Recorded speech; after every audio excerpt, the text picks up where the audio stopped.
Hello, and welcome to the Yankees Seasons Podcast, Episode 6, Road to Opening Day. We finished up last episode right at the beginning of April. Can you smell the flowers? The freshly cut grass? Opening Day is officially just over 2 weeks away, and before we can start the season, the Yankees have got to get out of Florida. There would only be a few more games before the Yankees set off on an almost tour, playing different teams as they made their way back north. On April 2nd, the Bombers would face the Washington Senators in an early opening day teaser, where the Yankees would win 5-3. Bob Weisler, the left-handed pitcher traded from the Yankees to the Senators for Mickey McDermott back in February, would give up a home run to Yogi Berra, his first of the spring. It was a 2-run shot in the 4th inning, scoring Hank Bauer. Johnny Cucks would take the mound for the Yankees and pitch 8 innings, giving up 2 runs of his own, and the tied game made its way into extra innings. The Senators would commit 4 errors in the top of the 10th, handing the Yankees the victory in an anticlimactic fashion. It was also announced on the 2nd that Whitey Herzog would officially be sent to the Senators as the player to be named later that was the final piece of that McDermott trade. While the Yankee players took the field in Orlando to play the Senators, their manager Casey Stengel stayed back in St. Petersburg to meet with George Weiss, Yankee general manager, and discuss their next round of cuts. Interesting moves in the camp were seeing Hank Bauer make his return to right field after being on the injured list with his toe, and Tony Kubek, attempting to make a splash at spring training, was used in left field so Jerry Lumpy could get some defensive reps at shortstop. On April 3rd, per the conversations of Stengel and Weiss, the Yankees announced another round of cuts. This time, 8 players would be sent to their new minor league assignments, either in Richmond with their International League team or to Denver with their American Association team, each of which were AAA teams at the time. Being reassigned and sent to the minors were pitchers Chuck Garman, Mark Freeman, Ralph Terry, and Buddy Carter, catcher Morris Thacker, outfielder Bob Martin, and infielders Woody Held and Marv Throneberry.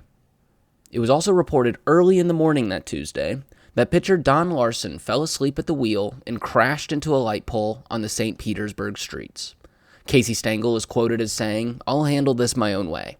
This is the first time he's stayed out after hours to my knowledge, so I told him to get in his uniform and run." He also later added, "He ought to get an award finding something to do in this town after midnight." On the field, the Yankees would face the Boston Red Sox that Tuesday and send lefty Rip Coleman to the mound, who was sitting on a 12 scoreless inning streak going into the game. Right-handed pitcher Tom Brewer would earn the start for the Red Sox and through 7 innings held the Bombers to just 4 hits and no runs, making their own scoreless inning streak, this one for the Red Sox combined pitching staff having pitched 8 consecutive innings without the Yankees scoring a run. Rip Coleman would have his scoreless inning streak ended in the 2nd when the Red Sox scored 5 runs off of him. The 5 runs would be enough to win the game. The Yankees would only be able to find 3 runs for themselves off lefty Lo Keeley in the 8th. President Eisenhower announced he will be vacationing in Augusta, but plans to make his return to Washington in time for opening day, which is now officially just 2 weeks away. April 4th started with George Weiss announcing that the ball club would still be looking to add some arms to their pitching staff if the right trade presents itself. Although he did not include a list of names he was explicitly interested in, he wouldn't deny interest when pressed on pitchers Bill Wright and Jim Wilson of the Orioles, and Ned Garver of the Tigers, with the Tigers expressing interest in veteran infielder Jerry Coleman. What the Yankees did make clear was that a second baseman, an outfielder, and a pitcher were all ready to be shed if it meant bringing in a new top arm. Not necessarily the biggest vote of confidence for the team just 2 weeks away from the start of their season. Whitey Ford took to the mound that Wednesday against the Philadelphia Phillies, where the Yankees got another look at Robin Roberts. Ford, in an impressive outing, would hold the Phillies to just 1 run on 4 hits through 7 innings. The Yankees, meanwhile, jumped on Roberts in the 4th. Billy Martin walked to get on base. Yogi Berra hit a single to advance Martin to third. Elston Howers flew out, but Martin was scored for a sacrifice fly. Then Lou Schizas, with Yogi still aboard, hit a 2-run home run. In total, Roberts would give up 7 hits through 4 innings before being relieved by Jim Owen, Chick Peretti, and then Jack Meyer to close it out. A battle of the bullpens ensued when Bob Grimm would give up 3 runs in the 8th to blow the lead and take the loss, the Phillies winning the game 4-3. The game would mark Elston Howard's first game since March 17th, and although the Yankees out-hit the Phillies 11-8, they weren't able to make it happen. On to the next one. The next day, the boys packed their bags and hit the road. They were leaving St. Petersburg, and a few players were staying back with their trainers still on the injured list.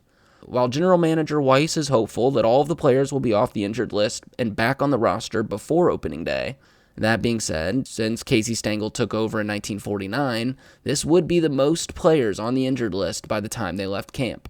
Gil McDougald, Billy Hunter, Norm Seaburn, and Bob Serve Noren would be the 5 players left behind to continue their rehab programs. Trade talks between the Yankees and Orioles over starting pitchers Jim Wilson and Ray Moore, with the Orioles asking for any number of names in addition to their early expressed interest in Jerry Coleman. They've added names like Tom Morgan and Tom Sturdivant to the list of names needed in order to lure them away from one of their key starters. The talks between the teams were well documented, and quickly the Kansas City Athletics joined in hopes of filling a hole at the catcher position with the Yankee catcher Darryl Johnson in mind. Discussions around a potential 3-way trade took place while the Yankees opened up a series of games against the Phillies on the road, this time in Mobile, Alabama, where Don Larson would go 9 innings giving up 3 home runs, and the Yankees would win the game 7-4 in the 10th. Attempting to impress for an infielder position, Bobby Richardson would drive in 4 runs off of a single and a triple, this after being subbed on at second base for Billy Martin in the 6th. Skowron would also have an RBI single in the 10th to give the Yankees the win. The next day, Saturday the 7th, would not fare too well for the Yankees, who took on the Phillies again, but this time in New Orleans. Tommy Byrne would be knocked around for a 6-run rally in the 5th inning, and ultimately the Yankees would lose 8-6. Jerry Lumpy led the charge for the Yankees offense, hitting 2 singles and a double, which made up 3 of the 15 hits the Yankees were able to collect off rookies Seth Moorhead and veteran Dwayne Pallette. Rip Coleman, pitching in the 7th and 8th inning, would give up 2 runs and strike out 2, and Bob Grimm would pitch in the 9th and strike out the side. For the Phillies, it would take only 10 hits to score their 8 runs, with a pair of singles from Richie Ashburn and a homer from Stan Lapata being the standouts. Elston Howard would also make an appearance at left field to fill the outfield gap caused by injuries. Although he is not technically on the injured list, Mickey Mantle has yet to return since re-injuring his leg muscle. Off the field, Whitey Ford sprained his ankle and is also expected to miss a few days of activity. Oy vey. Bob Turley would take the mound the next day, and it would be the hardballer's best spring outing, giving up a meager 4 hits in 7 innings of work. The Yankees would play the Phillies in New Orleans again, beating them 4-2, with Bill Skowron hitting a home run, continuing to add to his impressive spring. Mickey McDermott would rejoin the group after suffering a pretty severe form of food poisoning that had sent him to the hospital. Whitey Ford was officially scratched from their scheduled game in Dallas in 2 days' time, Tuesday, April 10th. Their next game, scheduled Monday the 9th in Houston against the Houston Buffaloes, or the Buffs, would be rained out, which reminds me of one of my favorite Casey Stengel quotes. There's 3 outcomes to a baseball game. You can win, you can lose, or it can rain. Because of the Yankees' tight schedule leading into opening day, the game would not be made up and the team would be shipped out to Dallas.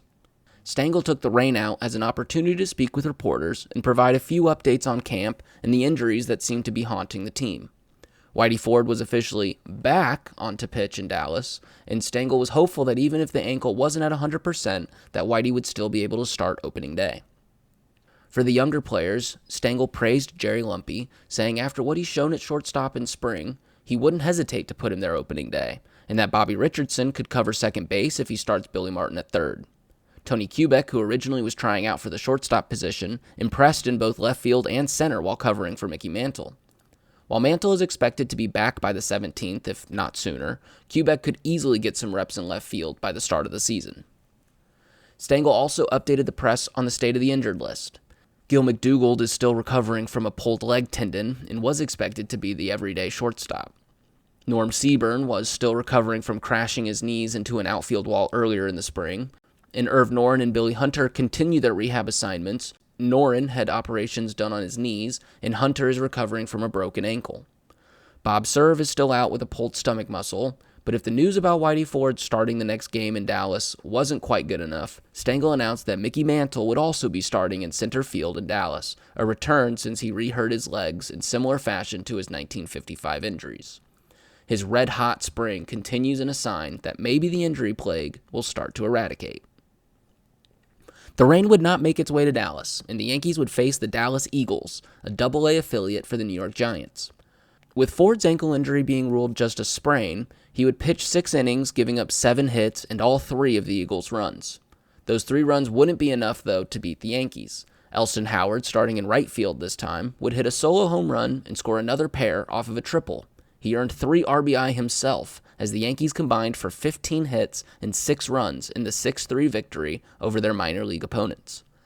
Bob Grimm took over for Ford after the 6th inning, and in 3 innings of work only gave up 1 hit. Mantle would play 5 innings, never really running full speed. He had a single and then 2 flyouts in his 3 at-bats. Notable members of the crowd would include both Del Webb, co-owners of the Yankees who sat with Casey Stengel in the stands, and also St. Louis Cardinals legendary pitcher Dizzy Dean. Dean, while watching Tom Morgan throw batting practice, watched Morgan throw one high and inside that sent Lou Skeezes to the dirt. Dean shouted, "That's always a good pitch, Tommy." Errors would be the main downfall for the Yankees the next day, April 11th, when the Yankees played the Redlegs and lost 7-5 in Columbus, Ohio. 5 unearned runs were scored off 3 errors committed by Jerry Lumpy, who was trying to impress at shortstop, and the runs would hand Johnny Cucks the loss after pitching 5 innings. For the Bombers, Charles Silvera and Bill Skowron each hit home runs, but they wouldn't rack up enough to cover the sloppy defense. With under a week until opening day, Stengel gave an update on how the lineup might start filling out, saying Mantle, although missing the game against the Redlegs, is a certain lock for center field. Hank Bauer is expected to stay in right field, but left field is a toss-up, with Elston Howard and now Tony Kubek leading the charge for who will start there. For the infield, Skowron Spring has shown how indispensable he is at first base. While the position had been platooned in previous years, Joe Collins is expected to be an out-and-out utility player in the infield, but also have reps in the outfield. Second base would hope to see Billy Martin there, but Stengel says he's not completely convinced in his play just yet, with Bobby Richardson waiting in the wings. Andy Carey still holds the top spot in the running for third base, but Billy Martin had been getting some starts there. Jerry Lumpy has been filling in for Gil McDougald, and before the game against the Redlegs, really didn't show any signs he wouldn't be able to step up to the task. But now there's perhaps a question mark around that. Phil Rizzuto, the 37-year-old, is more than likely going to be the fill-in, either until the rookies sort out their defensive struggles, or McDougald is able to come back. Yogi is obviously going to be spending a majority of his time behind the plate, and the starting rotation is also starting to take shape. Despite only the 1 solid outing so far, the 25-year-old Bob Turley is expected to stay in the rotation, along with Whitey Ford, Don Larson, Tommy Byrne, and then Bob Grimm and Johnny Cucks would be hopefuls to make the 5th spot, as well as seeing if Mickey McDermott's trade could pay off. Tom Sturdivant had also been given some spot starts and will try to make the rotation himself. Other than Byrne, the oldest on the rotation would be Ford at 27, and then Mickey McDermott just a few months younger. This pitching staff is young and full of raw talent, and in time we'll see if the chairman of the board, Whitey Ford, can lead the group to finding some sort of consistent winning ways. Continuing on their tour of Ohio, the Yankees took on the Redlegs again, this time at their home stomping ground in Cincinnati. The Yankees would win this round 8-7, with 3 of the Redlegs runs being scored off of a 3-run home run by Wally Post, who had been having a pretty formidable spring himself, building on a successful 1955 season where he bat .309 with 40 home runs. Don Larson had started the game and pitched 5 scoreless innings, but things seemed to fall apart when Mickey McDermott took over and gave up the 3-run bomb from Post. Constanti then took the mound the next inning and had a successful 6th inning, but gave up 3 more runs in the 7th, and eventually the score would be tied 7-7. Luckily for Constanti, Hank Bauer would hit the go-ahead home run in the 8th inning to give them the 8-7 win. It would be the 4th home run for the Yankees that day. Mantle hit the first, a solo shot in the second, his 7th of the spring. Elston Howard would hit the second, this time a 3-run home run in the 4th inning to give the Yankees a 4-0 lead. Bill Skowron would come up in the 7th and hit his 5th homer of the spring over the right field wall, and finally, Bauer hit his that, as mentioned before, lifted the Yankees to the win. Making a pit stop along their road trip back to New York, this time in Pittsburgh, the Yankees blasted 17 runs against the Pirates to win 17-7.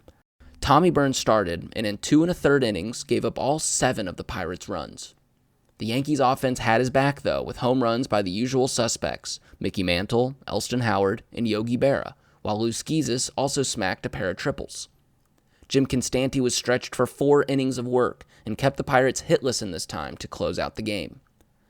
Bobby Bragan made his official debut as the new Pirates manager in front of a crowd of 5,403 spectators at Forbes Field, and I'm sure he hadn't drawn up a 17-7 loss after his team had scored 7 runs by the start of the 3rd inning. Bragan had played with a variety of teams between 1940 and 1948, but this was his official debut as a manager. Heading to Brooklyn for their last exhibition series before opening day, the Yankees would be met by 4 of the 5 injured players, McDougald being the one that stayed behind, but none of them would be expecting playing time. Although the Subway Series had vacationed in Florida for a spell, this would be the first time the two teams met in Brooklyn since the previous year's Fall Classic. The Yankees would win the game by a score of 1-0, with a sacrifice fly hit by Jerry Lumpy standing out as the only run scored in the game. Bob Turley would impress for his second straight start, only his second decent start this spring, and he would pitch 6 innings. Game 2 of the Fall Classic rematch, scheduled the next day on April 15th, would be rained out. Stengel made the final round of cuts to the roster, sending Darryl Johnson, Norm Seaburn, and Tony Kubek to the minors, stating it only would be a matter of time before they would be seen again. Seaburn, he mentioned, was in line for the starting left fielder spot until he hurt his knees. He also announced the starting lineup that would take on the Senators in 2 days' time.